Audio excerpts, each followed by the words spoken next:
Fuerte. Listo.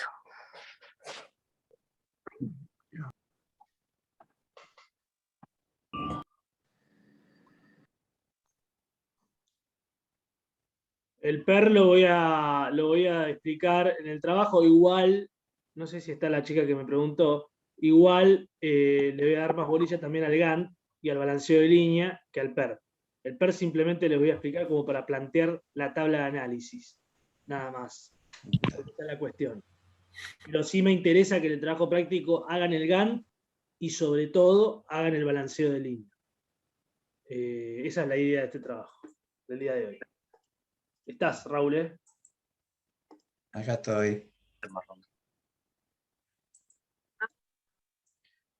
Bueno, pero mi intención era que supieran que existe un PERT y que se sepan que existe un diagrama de Gantt, porque en su vida profesional lo van a utilizar.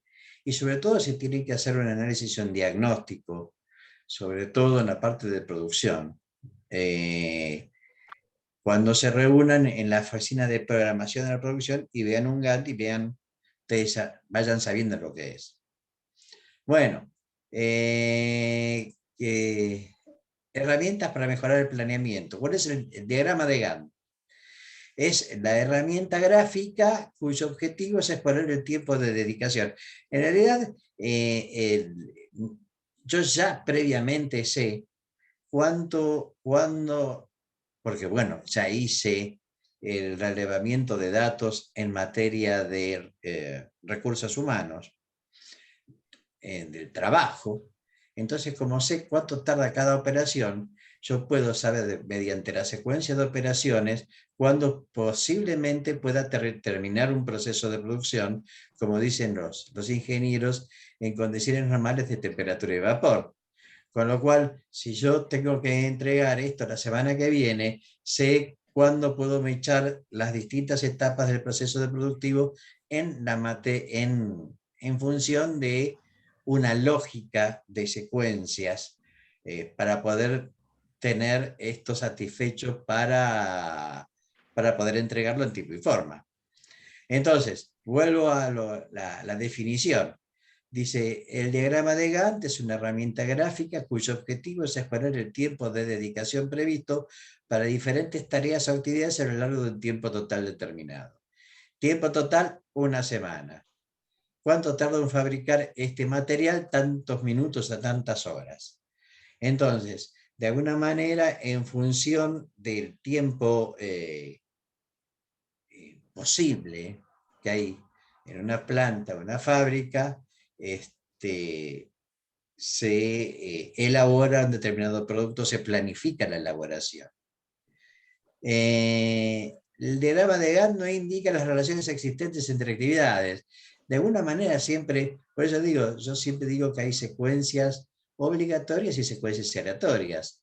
Si yo tengo que elaborar un coche, primero tengo que estampar el guardabarro, luego tengo que armar la carrocería, luego tengo que pintar la carrocería y a partir de ahí voy a la línea de montaje. Entonces, yo no podría fabricar un coche al revés, a esto me refiero. Siempre tengo una secuencia obligatoria. Perdón, profe, pero el diagrama de Gantt no tiene tareas predecesoras para asociar a las que siguen, entonces sí se puede decir que hay una relación por eso estoy existente con otra diciendo, tarea. por eso te estoy diciendo, en el diagrama de Gantt tenés secuencias obligatorias y secuencias aleatorias. Yo tengo que armar el diagrama de Gantt mediante la secuencia obligatoria. No podría armar un coche desde la línea de montaje hasta al revés. ¿Se entiende lo que quiero decir? Yo tengo que seguir la lógica de producción. Entonces, por eso no es que no indica las relaciones existentes, porque las relaciones existentes están y son obligatorias. Da la carga de trabajo de cada centro y es un enfoque de planificación para cada centro productivo. Es decir, yo en el diagrama de Gantt tengo la carga de trabajo existente para, no sé, si yo me dedico a fabricar celulares para el montaje de un determinado celular. pero también tengo la carga el tiempo total de producción, con lo cual, sabiendo la carga de trabajo, por diferencia, sé el tiempo que tengo disponible para poder utilizarlo en la producción de un determinado celular. La producción, ¿cómo se da?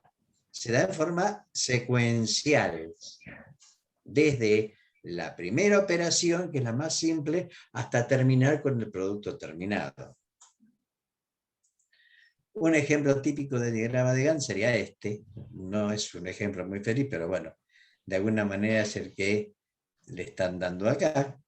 Esto sería un diagrama de Gantt. Y después entramos en lo que es el plan de producción.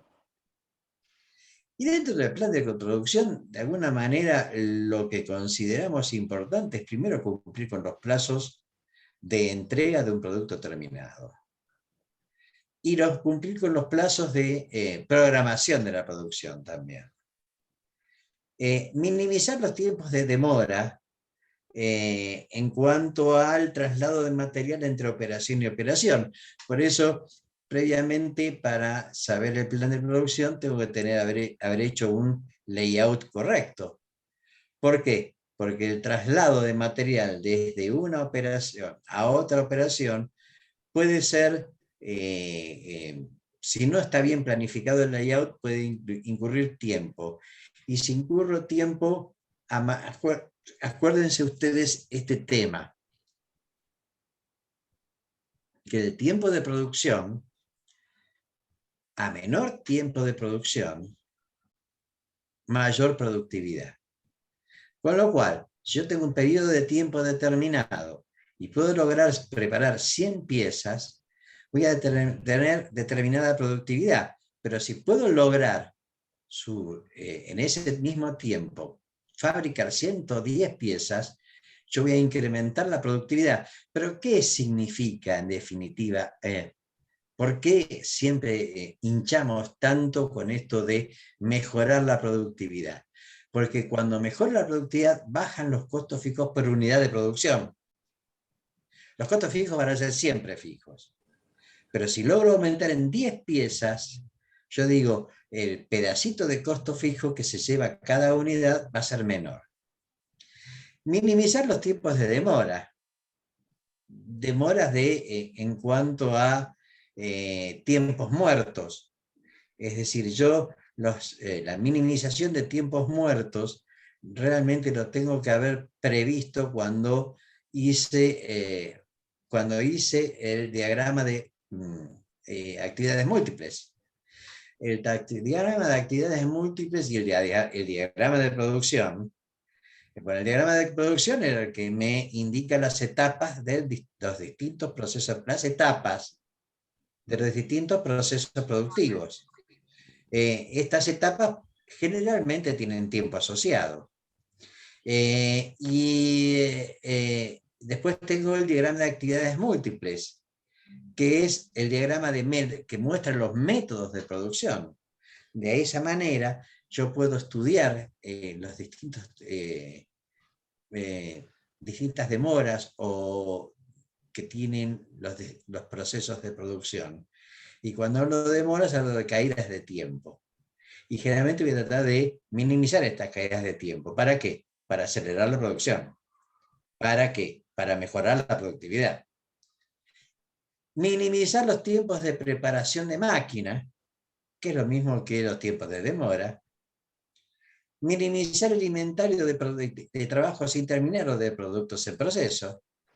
Una de las grandes críticas del sistema americano o el sistema PUSH es casualmente esa que genera inventarios intermedios. Inventarios, cuando tengo muchísimos inventarios intermedios y se me acumulan los inventarios de intermedios, estoy teniendo una escasa, mi caja negra tiene muy poca salida, entonces en mi caja negra se me acumulan los inventarios intermedios. Ergo, la rueda operativa disminuye. Porque del proceso de que entra la materia prima y produzco, hay algo en el medio que me está haciendo cortocircuito, que después vamos a ver cómo se llama y cómo se soluciona. Y por otro lado, el otro leitmotiv de una fábrica es aprovechar las máquinas y los trabajadores. A ver, cuando estoy diciendo aprovechar las máquinas y los trabajadores es dentro de un proceso de humanización del trabajo y dentro de un proceso de considerar a la mano de obra como un ser humano, es decir, como lo que es, porque bueno, generalmente cuando en la Argentina, cuando un empresario piensa en toda su planta y en los sueldos y jornales que tiene que pagar, lo metaboliza como un gasto, y en realidad es una inversión. Todas las personas que trabajan para nosotros deben ser consideradas como una inversión, de alguna manera que debemos cuidar mucho y debemos capacitar mucho a los efectos de que este ser humano tenga los mejores procesos de producción y pueda participar en todas las decisiones de producción y pueda mejorar los procesos de producción. Con lo cual pasamos del concepto de gasto al concepto de activo, y tan es así que, bueno, de alguna manera la teoría japonesa hace que una persona pueda ingresar como operario para limpiar un piso en la planta industrial y termine como gerente general, porque en definitiva va cumpliendo todas las etapas y todos los procesos de capacitación con un proceso de humanización del trabajo que es muy importante. La persona se tiene que sentir importante. Bueno, ya van a tener recursos humanos que te va a hablar de este tema. No me quiero encender, pero bueno, para mí el eslabón más importante dentro de un proceso productivo no es una máquina, porque una máquina uno lo puede cambiar, pero un ser humano no. Los grandes errores, pues yo puedo tener una máquina perfecta, pero si no tengo un personal motivado, la máquina va a sacar cosas, va a sacar scrap, no va a sacar productos buenos. Balance de línea. Entonces entramos dentro de un objetivo de, bueno, de alguna manera acuérdense, en la rueda operativa que de alguna manera produzco, vendo, cobro, compro, pago y mueve la ruedita operativa. Esta ruedita operativa implica que yo pueda cumplir lo pautado con mi señor cliente. Si el cliente de alguna manera me pide un producto, da su acuerdo con el precio y nos ponemos de acuerdo con la fecha de entrega. Y de alguna manera esto implica que no puedo fallar ni en el precio ni en la fecha de entrega. Estamos entonces dentro de un concepto para poder cumplir con las fechas de entrega y tener costos competitivos. Entramos con el tema de balanceo de línea.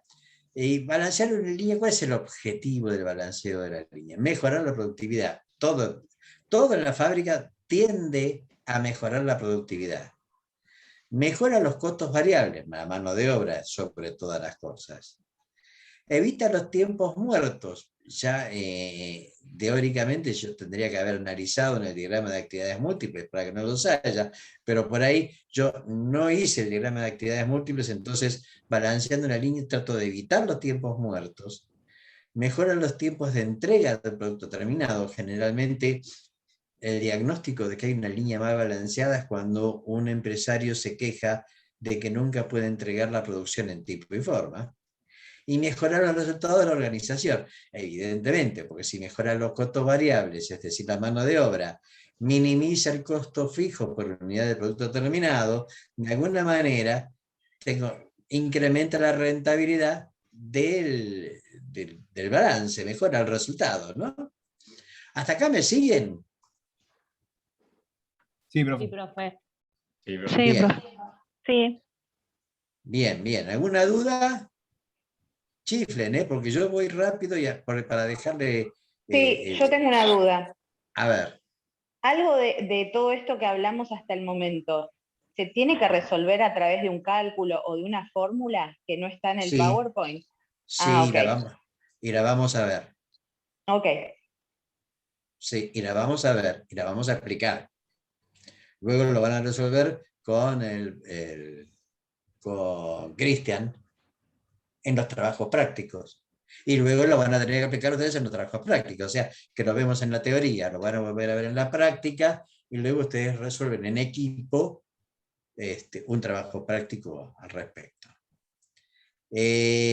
Decía, ¿qué condiciones tengo que tener yo para hacer un... A ver, pero freno un poco, ¿eh? ¿Por qué la pregunta? Porque me ha pasado de ir a buscar a los PowerPoint las fórmulas o alguna información que me ayude a resolver el ejercicio y no lo encontré. Y entonces quería saber qué de todo esto tenía que tener una fórmula para resolver el ejercicio o para guiarme, para tenerlo en cuenta a la hora de resolver el trabajo práctico. Pero perdón, ¿en qué caso tuviste que aplicar una fórmula que no se te dio? Y el trabajo del anterior trabajo me costó por eso, porque no lo entendía bien. No sé, en el interrogatorio, sí, no sé decirle. Yo lo fui a buscar y había un montón de fórmulas que no entendía después de leer el PowerPoint a dónde estaban para asociarlas. Pero me el pasó profesor eso. primero las da. ¿El de capacidad? Sí, el anterior. Sí, en el trabajo, ¿hiciste trabajo de análisis estructural? ¿Que es el anterior a ese? Sí, todos hice. El 7. Sí. Sí. ¿Y cómo sacaron el punto 1 y 2 donde se pedía la capacidad teórica y real? ¿Ahora? No, porque en el trabajo Con las 9... fórmulas.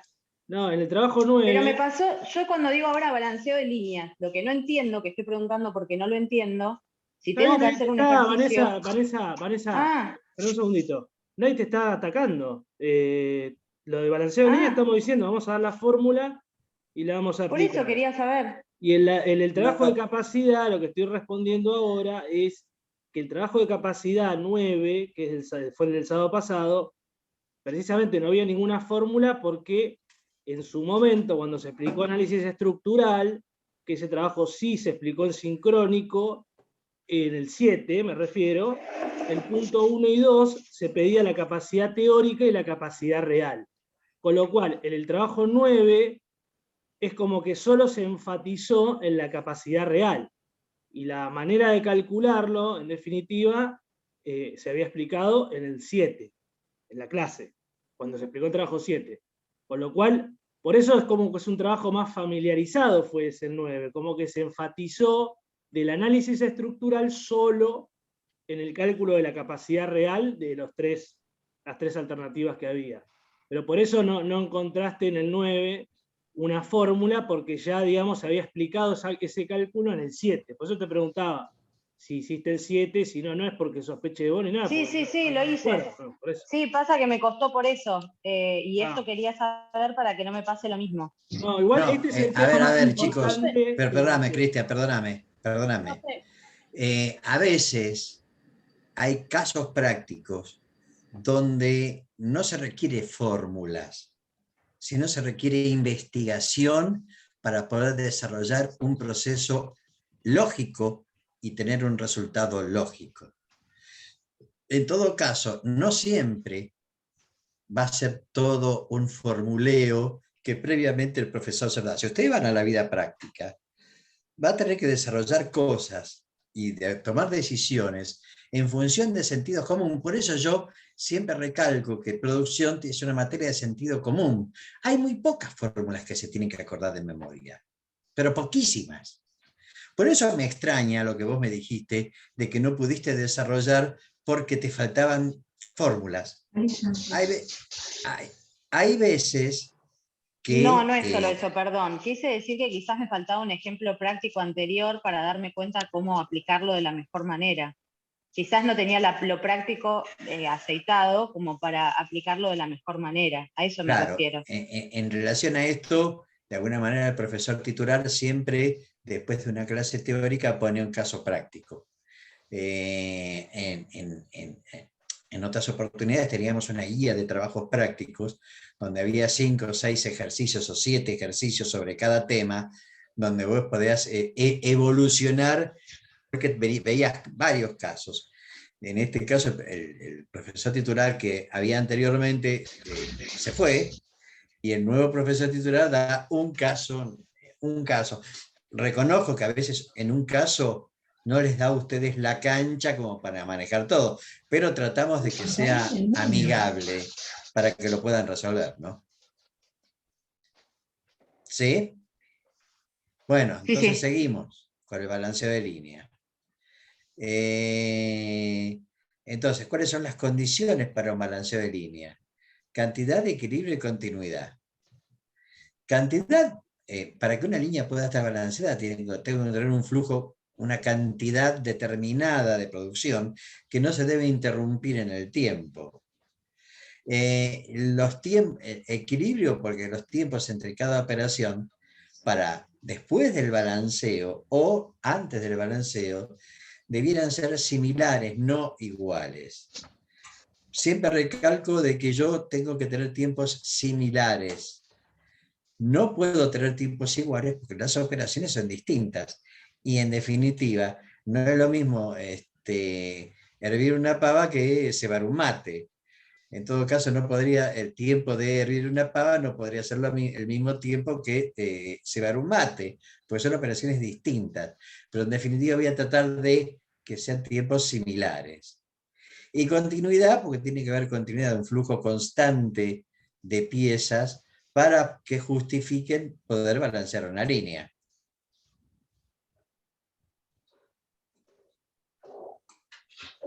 A ver, ya vamos.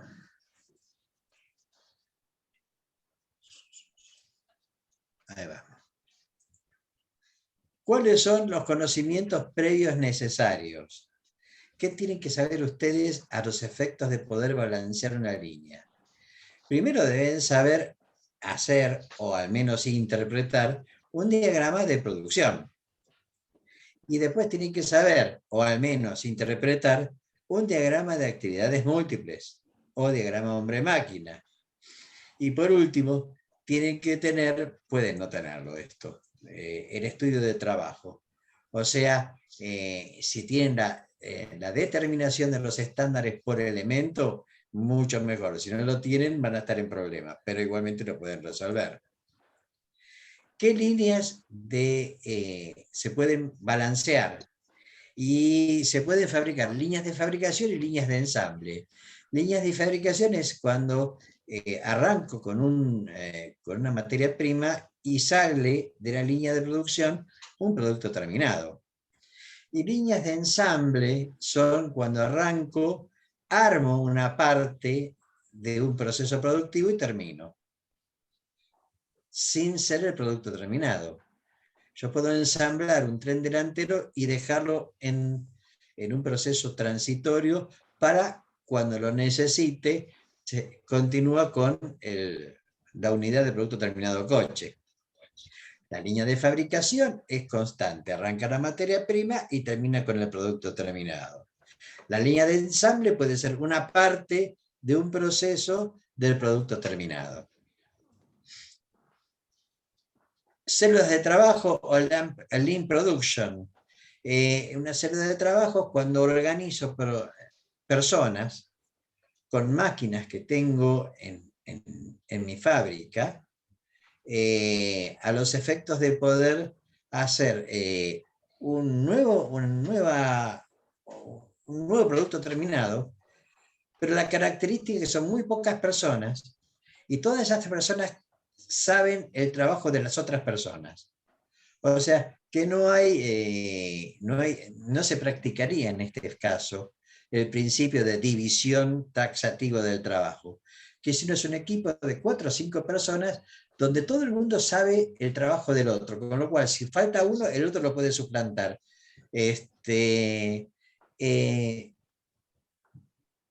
Normalmente se arma con máquinas y personas que normalmente estarían dispersas dentro de una fábrica de producción. Entonces sería aprovechar los recursos que yo tengo en cuanto a la utilización de máquinas y equipos. ¿Cuáles son los principios básicos del balanceo de líneas? Tengo 8 principios. El principio de la mínima distancia recorrida, que ya lo vieron ustedes en el tema de layout. El principio de circulación del trabajo en función de la constante de la producción. El principio de división del trabajo en cuanto a que cada parte de la fabricación forma una parte, una especialidad dentro del producto terminado. El principio de simultaneidad, donde todos los operarios trabajan al mismo tiempo. El principio de operación en bloque, donde todos los operarios de una línea de producción, del primero al último, forman parte del bloque para poder hacer ese producto, o ese ensamble, o ese producto terminado. El principio de la trayectoria fija, que es cuando el producto arranca desde el proceso 1 y termina en el proceso 10, que teóricamente es donde sale el producto terminado. Principio de mínimo tiempo real y material del proceso, donde si bien yo tengo ya la toma de tiempos hecha, en definitiva a través de sucesivas mejoras yo puedo llegar a mejorar ese tiempo. Y principio de intercambiabilidad, es decir, que yo puedo cambiar piezas dentro de una máquina para que para poder seguir produciendo en condiciones normales de temperatura y vapor. Perdón, ¿Cuál profe. es el...? Sí, No entendí el último principio llevado de un caso real. de intercambiabilidad, es Sí. que si se te descompone una máquina, vos puedas cambiar esa máquina con otra con mejora tecnológica, pero que de alguna manera te permite seguir produciendo. A eso me refería. Genial. Entonces el cambio es de máquina, no de materia prima, por así decirlo. No. Listo, Pues, listo. No, Sí, si sí, tengo que ahí cambiar la entendí. materia prima, tengo que cambiar todo. Por eso mismo, gracias. Sí. ¿Cuál es el método de balanceo de línea? Bueno, yo tengo una determinada operatoria. Los minutos totales es la sumatoria de minutos trabajados de un operario. El número de operarios es la cantidad de operarios que hay en una línea de producción. La velocidad de la línea, o también llamado tiempo de ciclo, es el mayor tiempo de los distintos tipos de procesos. Vale decir que, si yo digo que vamos a tener que una operación una operación de producción tiene 5 operaciones. Operación 1 tarda 1 minuto, operación 2 tarda 2 minutos, operación 3 tarda 5 minutos, operación 4 2 minutos y operación 5 1 minuto. Digo, la velocidad de la línea es la mayor de las operaciones, es decir, aquella operación que tarda 5 minutos. Que también lo llamo tiempo de ciclo porque esta operación de 5 minutos me marca el tiempo de entrega de un producto terminado. El tiempo de entrega de un producto terminado no es la sumatoria de todos los tiempos. La velocidad de entrega de un producto terminado no es la sumatoria de todos los tiempos, sino cada cuánto sale un producto terminado de la línea de producción. Y cada cuánto sale un producto terminado de la línea de producción me lo da la velocidad de la línea. ¿Y cuál es la velocidad de la línea? Vuelvo a repetir, el mayor tiempo de todos los de la línea de producción. El total de minutos de la línea, ahí sí, es la sumatoria del total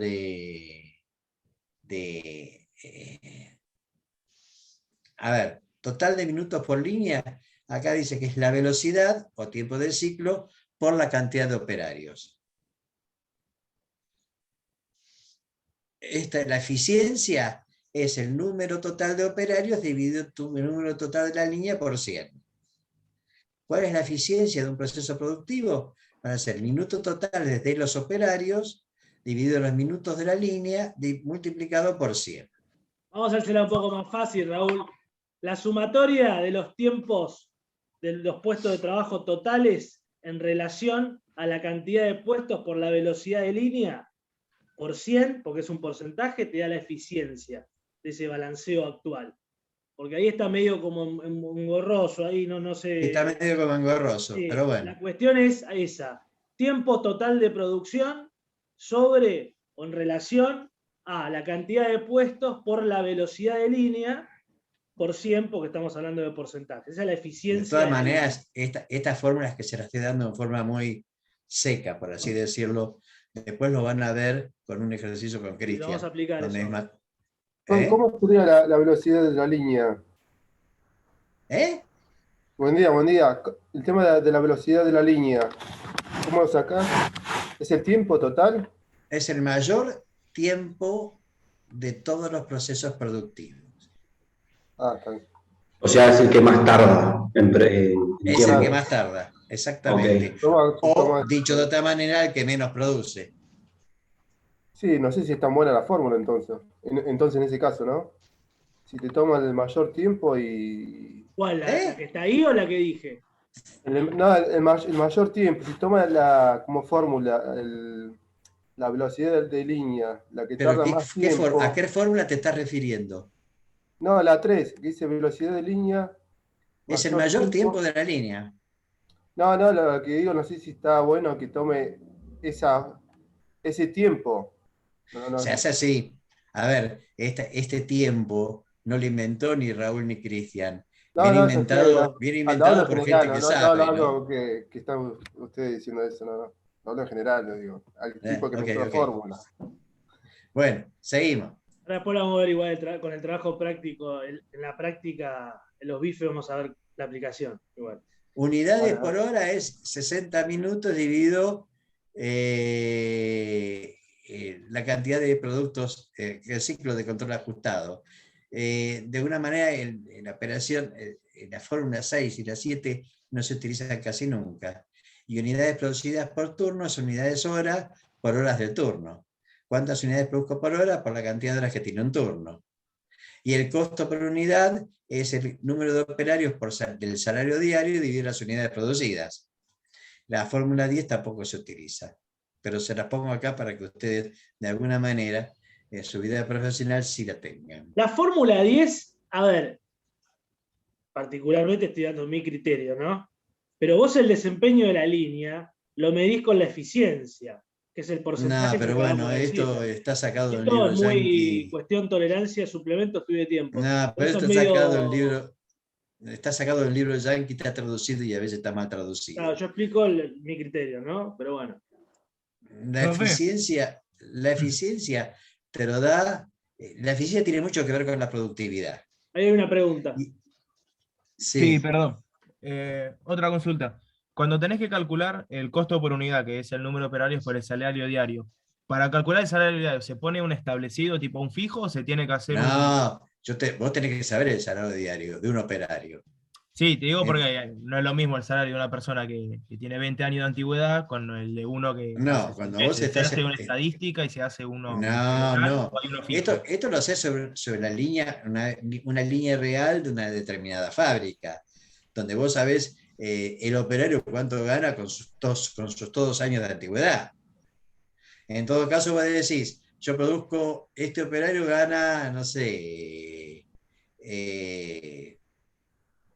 voy a poner un ejemplo, Bueno, o por ahí sería un 10.000 pesos por salario día. promedio. No, el operario gana 10.000 pesos por día y produce 8.000 unidades. ¿Cuánto te produce? ¿Cuánto es el costo de mano de obra de cada unidad? Y 10.000 dividido las 8.000. Ahora, si es bueno el sueldo, si es malo el sueldo, qué sé yo, no lo sé. Pero ese es el sueldo que se paga en esa fábrica. Claro, ahí ¿Me el tema entendés? es la mano de obra, chicos.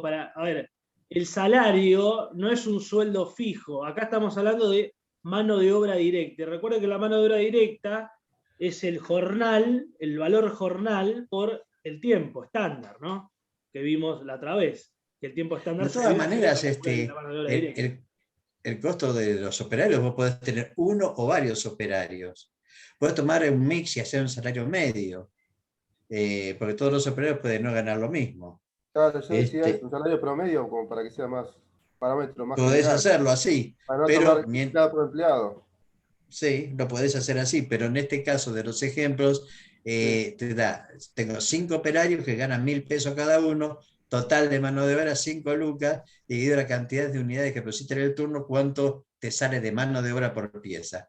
Esto para sacar si te conviene o no te conviene tal o cual alternativa de balanceo.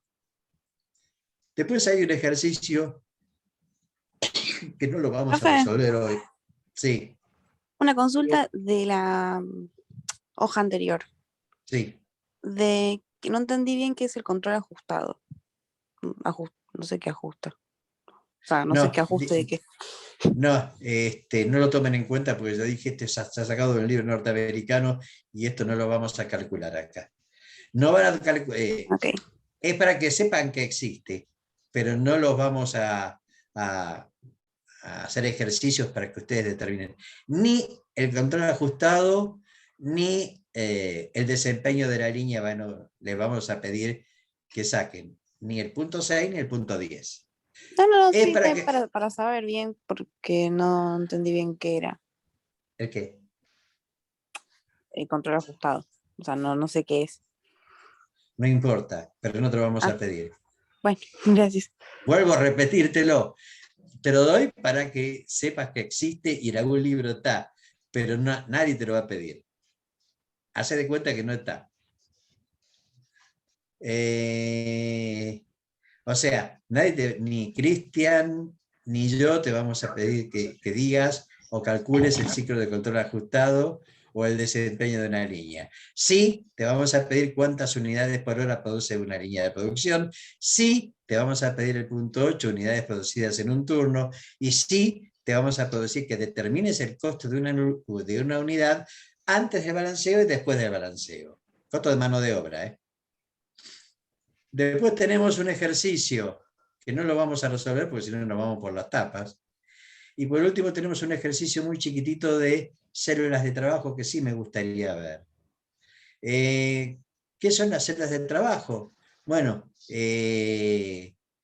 ¿cuáles son los requerimientos de una célula de trabajo? Es para hacer familias de productos, tienen alto nivel de capacitación, como ya le dije, todas las personas que son, es un equipo de pocas personas, donde todo el mundo sabe hacer el trabajo de todo el mundo. El personal está muy comprometido con su propio equipo y con los productos, es decir, están muy felices y muy contentos de trabajar en donde están trabajando, y todas las pruebas de calidad se hacen en cada estación de la célula. O sea, de alguna manera, si tengo 5 procesos productivos, cada operario hace su propio control de calidad. ¿Cuál es la ventaja de una célula de trabajo? Que todas las tareas agrupadas mejoran la inspección, que se necesitan menos trabajadores, pocos trabajadores, y que los trabajadores pueden abarcar más áreas de trabajo, porque al saber todos la tarea de todos, cualquiera se puede desempeñar en el puesto que sea. Y el área de trabajo puede balancearse en forma eficiente y a su vez mejorar la comunicación.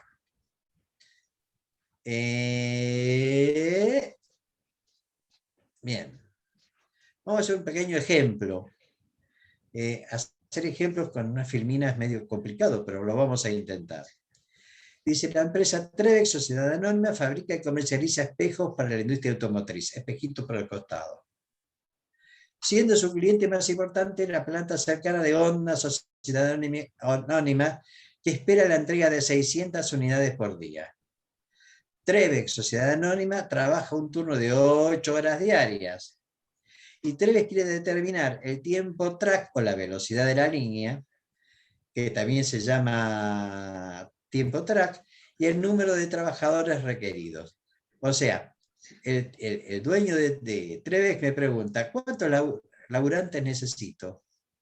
¿Y cómo puedo mejorar o no mis costos? Entonces, yo digo que el tiempo track o la velocidad de línea es el mayor de los tipos de trabajo. Fíjense que tengo 5 procesos. No sé si se ven los tiempos. ¿No se ven los tiempos? Se ve más o menos, pero se ve. ¿Se ve? Bien. Fíjate, el primer proceso, ¿cuál es? Vos que ves mejor que yo. Ensamble. Ensamble, ¿verdad? Ensamble, sí. Ensamble. ¿Y dura cuántos minutos? 50. 50. El segundo proceso, ¿cuál es? Pintura. Pintura. Pintura, que dura ¿cuánto? 45 parece. Bien. Sí, 45. El tercer proceso, ¿cuál es? Prueba.